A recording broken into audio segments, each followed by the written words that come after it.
ಮಗ ಮಾಡಿರೋ ತಪ್ಪಿಗೆ ನಾನು ಕರ್ನಾಟಕದ ಸಮಸ್ತ ಜನರಿಗೆ ನನ್ನ ಕೈ ಮುಗಿದು ಕೇಳ್ಕೊಂಡ್ಸಿರಿ ಸರ್. ನನ್ನನ್ನು ಕ್ಷಮಾ ಮಾಡ್ರಿ. ನನ್ನ ಮಗ ಮಾಡಿದ ತಪ್ಪಿಗೆ ನಾನು ಇಡೀ ಕರ್ನಾಟಕದ ಜನತೆಗೆ ನಾನು ಕ್ಷಮೆ ಕೇಳ್ತೀನಿ. ಹಾಗೆ ನೇಹಾಳ ತಂದೆ ತಾಯಿಯಲ್ಲಿಯೂ ಕೂಡ ನಾನು ಕ್ಷಮೆ ಕೇಳ್ತೀನಿ ಸರ್. ಅದು ನನ್ನ ಮಗಳು ಇದ್ದಂಗೆ ಸರ್. ಅದು ಮಗು ನನ್ನ ಮಗಳು ಬೇರೆ ಅಲ್ಲ, ಆ ಮಗು ಬೇರೆ ಅಲ್ಲ ಸರ್. ನನಗೆ ಅವಳ ತಂದೆ ತಾಯಿಗೆ ಎಷ್ಟು ದುಃಖ ಆಗಿದೆಯೋ ಅಷ್ಟೇ ದುಃಖನೂ ನನಗೂ ಆಗಿದೆ ಸರ್, ನನಗೆ ಮಗುವಿಗೋಸ್ಕರ. ಬಟ್ ನನ್ನ ಮಗ ಮಾಡಿರೋ ತಪ್ಪೇ ಸರ್. ಯಾವ ಮಕ್ಕಳಾದ್ರೂ ತಪ್ಪು ಮಾಡಿದ್ರೆ ಅದು ತಪ್ಪೇ ಸರ್.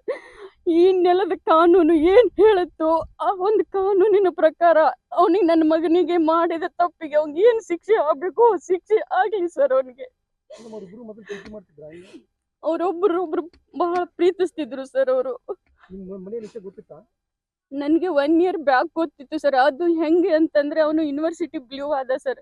ಅಲ್ಲಿವರೆಗೂ ಅವನು ಕಾಲೇಜ್ನಲ್ಲಿ ಯಾವ ಹುಡುಗಿ ಸಹವಾಸದೊಂದಿಗೂ ಅವ್ನು ಇರಲಿಲ್ಲ ಸರ್. ಅವ್ನ ಫ್ರೆಂಡ್ಸ್ ಜೊತೆ ಅಥವಾ ಅಷ್ಟೇ ಇರ್ತಿದ್ದ. ಅವ್ನು ಯೂನಿವರ್ಸಿಟಿ ಬ್ಲೂ ಆದಮೇಲೆ ಕ್ಯಾಂಟೀನಲ್ಲಿ ಕೂತಾಗ ಆ ಮಗು ನೇಹಾ ಬಂದು ಅವಳಾಗಿ ಅವನ ಒಂದು ಫೋನ್ ನಂಬರ್ ತಗೊಂಡು ಆಮೇಲೆ ಅವನ ಜೊತೆ ಕಾಂಟ್ಯಾಕ್ಟಲ್ಲಿ ಉಳ್ಕೊಂಡ್ಲು ಸರ್. ಆಮೇಲೆ ಅವನು ಅಲ್ಲಲ್ಲಿ ಎಲ್ಲ ಕಡೆ ಸನ್ಮಾನ ಆಯಿತು ಸರ್. ಅವನಿಗೆ ಜಿಮ್ ಬಾಡಿ ಬಿಲ್ಡ್ರಲ್ಲಿ ಅವನಿಗೆ ಇದು ಆದ ಸರ್. ಅವ್ನು ಯೂನಿವರ್ಸಿಟಿ ಬ್ಲೂ ಆದಮೇಲೆ ಅವ್ನಿಗೆಲ್ಲ ಕಡೆ ಸನ್ಮಾನ ಆದಮೇಲೆ ನನ್ನ ಮಗ ನನ್ನ ಮನೆಗೆ ಬಂದು, ಮಮ್ಮಿ ನನಗೆ ಎಲ್ಲ ಹುಡುಗಿಯರು ನನ್ನ ಫ್ಯಾನ್ಸ್ ಆಗಿಬಿಟ್ಟಿದ್ದಾರೆ. ನಾನು ಯಾರೊಬ್ಬರ ಜೊತೆನೂ ಮಾತಾಡ್ತಿರ್ಲಿಲ್ಲ. ಬಟ್ ನನ್ನ ಹುಡುಗಿಯರು ಬಂದು ನನ್ನ ಹತ್ರ ಬಂದು ನನ್ನ ಕಡೆ ನನ್ನ ನಂಬರ್ ಕೇಳಿ ನಾನು ಕಾಲ್ ಮಾಡ್ತಿದ್ದಾರೆ.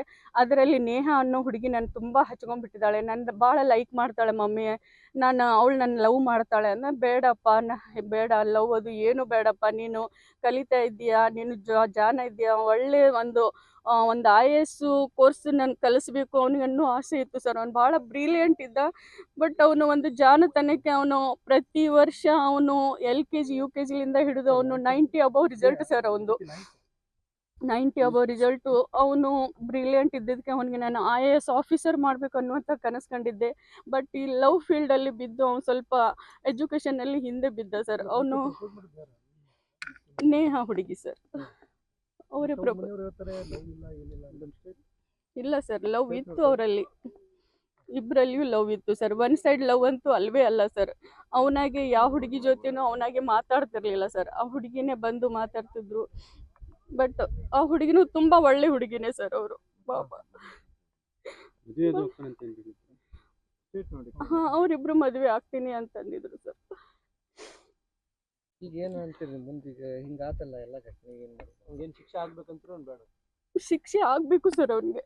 ಅವ್ನು ತಪ್ಪು ಮಾಡಿದಾನಲ್ಲ ಸರ್, ತಪ್ಪು ಮಾಡಿದವ್ರು ಶಿಕ್ಷೆ ಆಗ್ಲೇಬೇಕು. ನಾನು 100 ಮಕ್ಕಳಿಗೆ ನಾನು ಶಿಕ್ಷೆ ಕೊಡ್ತೀನಿ ಸರ್. ಇವಾಗ ನನ್ನ ಮಗ ತಪ್ಪು ಮಾಡಿದಾನಂದ್ರೆ ಅದು ತಪ್ಪೇ ಅಲ್ವಾ ಸರ್. ಅವನಿಗೆ ಕಾನೂನಿನ ಪ್ರಕಾರ ನಮ್ಮ ಘನ ಸರ್ಕಾರ ಅವನಿಗೆ ಏನು ಶಿಕ್ಷೆ ಕೊಡಬೇಕು ಅವನಿಗೆ ಶಿಕ್ಷೆ ಅನುಭವಿಸ್ಲಿ ಸರ್ ಅವನು. ಬಟ್ ನಾವು ಶಿಕ್ಷಕಿ ಆಗಿ ನನ್ನ ಮಗ ಮಾಡಿರೋ ತಪ್ಪಿನಿಂದ ನಾನು ತಲೆ ತಗ್ಸುವಂತಾಗಿದೆ. ಇಡೀ ನನ್ನ ಕರ್ನಾಟಕದ ಜನತೆ ನನ್ನನ್ನು ಕ್ಷಮಿಸಬೇಕು. ನನ್ನ ಮಗ ಮಾಡಿರೋ ತಪ್ಪಿನಿಂದ ನಾನು ಇಡೀ ಜನತೆಯಲ್ಲಿ ನಾನು ಕೈ ಮುಗಿದು ಕೇಳ್ಕೊಳ್ತೀನಿ ಸರ್, ನನ್ನನ್ನು ಕ್ಷಮೆ ಮಾಡ್ರಿ ಅಂತ.